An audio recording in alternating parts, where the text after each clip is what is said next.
I'm Eleanor Hayes, stepping through the towering doors of St.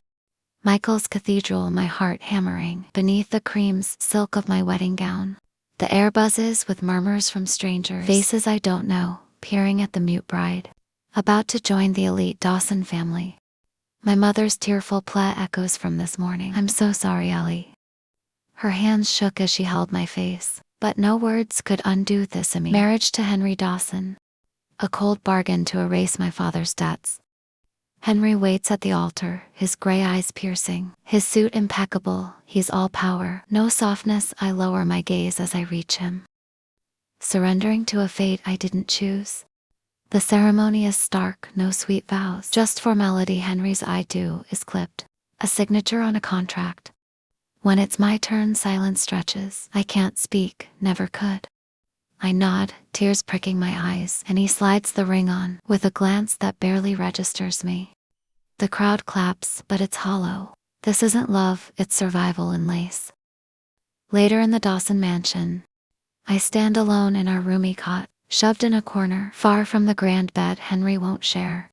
He's already in his office, avoiding me. I peel off my veil, tracing its threads, remembering Mama sewing late to feed us. On that cot I curl up, watching the candle flicker out, vowing silently if I can't have his heart, I'll find my strength. The mansion feels like a tomb, empty, swallowing me whole. The staff dip their heads as I pass, eyes averted like I'm a ghost.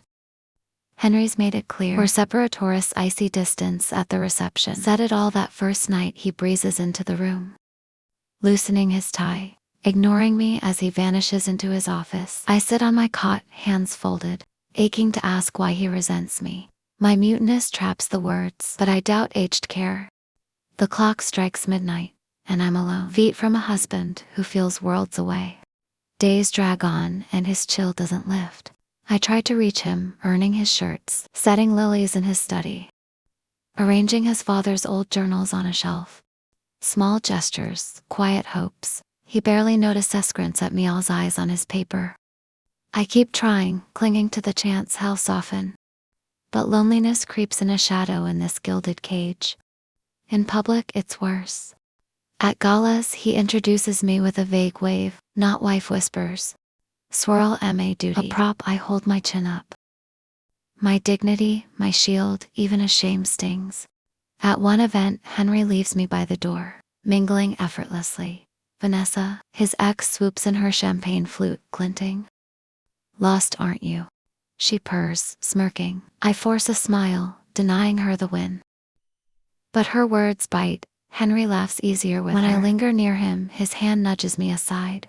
A silent go. I step back, yearning for a sign I belong. One night I hosted dinner for his partners, perfecting every detail. They arrive. I greet them with nods. Henry leads them in, ignoring me. Vanessa's, they're chiming in. She's so quiet, out of place.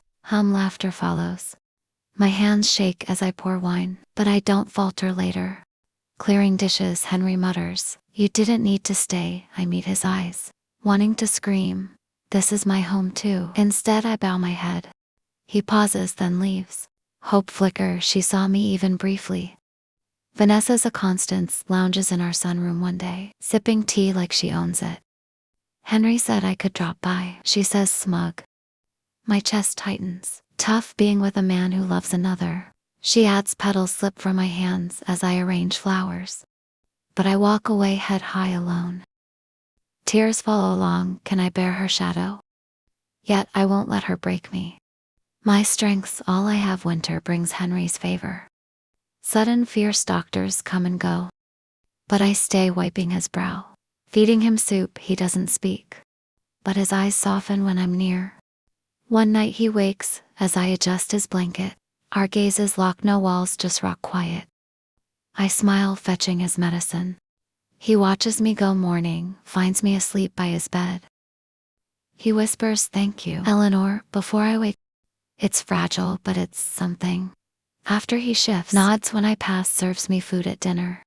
I repair his father's cracked watch, leaving it on his desk. He finds it, tracing its face, memories stirring. "You fixed this?" he asks, soft. I nod, he pockets it, and I feel warmth bloom. At a gala, a rival mocks middle-plane for Henry. Henry's there in a flash, arm around me. Voice steel, know your place. The man retreats. Henry, let's go. But that shield lingers.